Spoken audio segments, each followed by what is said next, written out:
Taking care of aging parents can be a sensitive topic for anyone, but it's especially hard for Asian American families today because of the influence of a Confucian virtue called filial piety. Hello, my name is Joey Lee, and today I would like to discuss the influence of filial piety on role expectations of caregiving towards aging parents in the context of Asian American families. Personally, this topic is relevant to me because I fall in that category, and I'm also the youngest and only son amongst a family of 5 Korean Americans.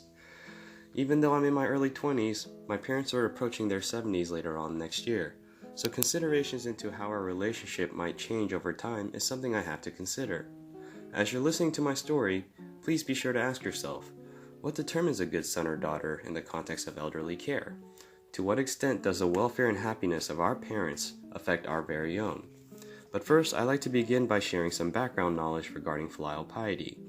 Filial piety has been accepted in many Asian cultures because it values the collective needs of others versus the individual. It promotes the idea of respecting your parents, honoring your family name by being mindful of your own actions, and taking care of aging parents out of duty as their son or daughter. Confucius even wrote, "Filial piety today is taken to mean nourishment for parents, but even dogs and horses are provided with nourishment. If it's not done with reverence for parents, what's the difference between men and animals?" Which essentially means it's not enough to just help your parents survive. That's not really living.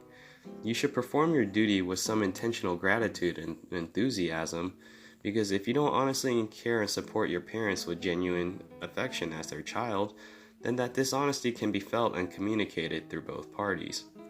In a modern context, first-generation Asian immigrants report a sense of overall security and relational satisfaction if their kids are achieving their filial expectations, while the opposite holds true for their source of anxiety. When the expectations of their second-generation kids aren't met, they begin to worry about the quality of their support systems, which in effect can affect their own quality of life and deter them from seeking outside help due to the fear of imposing a burden on others. This cultural aspect also explains why for many first-gen Asian immigrants, the idea of retirement is foreign and strange to them, and it's not always invested in nor practiced long-term. Many aging parents believe that if the day ever comes where they're forced to retire, they have this implicit assumption that their kids will always be there to take care of them, just like how they grew up abroad with their respective families in Asia.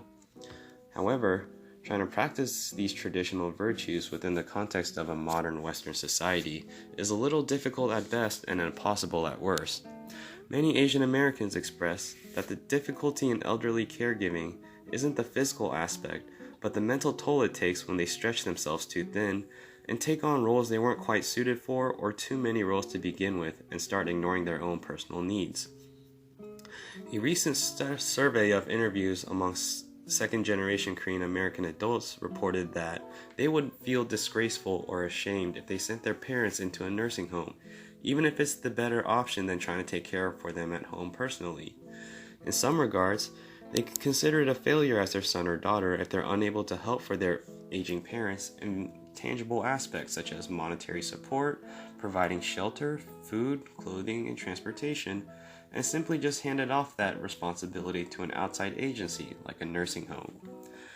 However, research has also shown that even the traditional aspects of filial piety are evolving as a cultural value, and that there's other ways to show support for parents as they approach retirement and end of life. Investing in little gestures like calling them more frequently to make small talk and checking up on them can carry on a long way and show a greater sign of appreciation and affection, rather than forcing them to live inside your house or vacating them into a nursing home.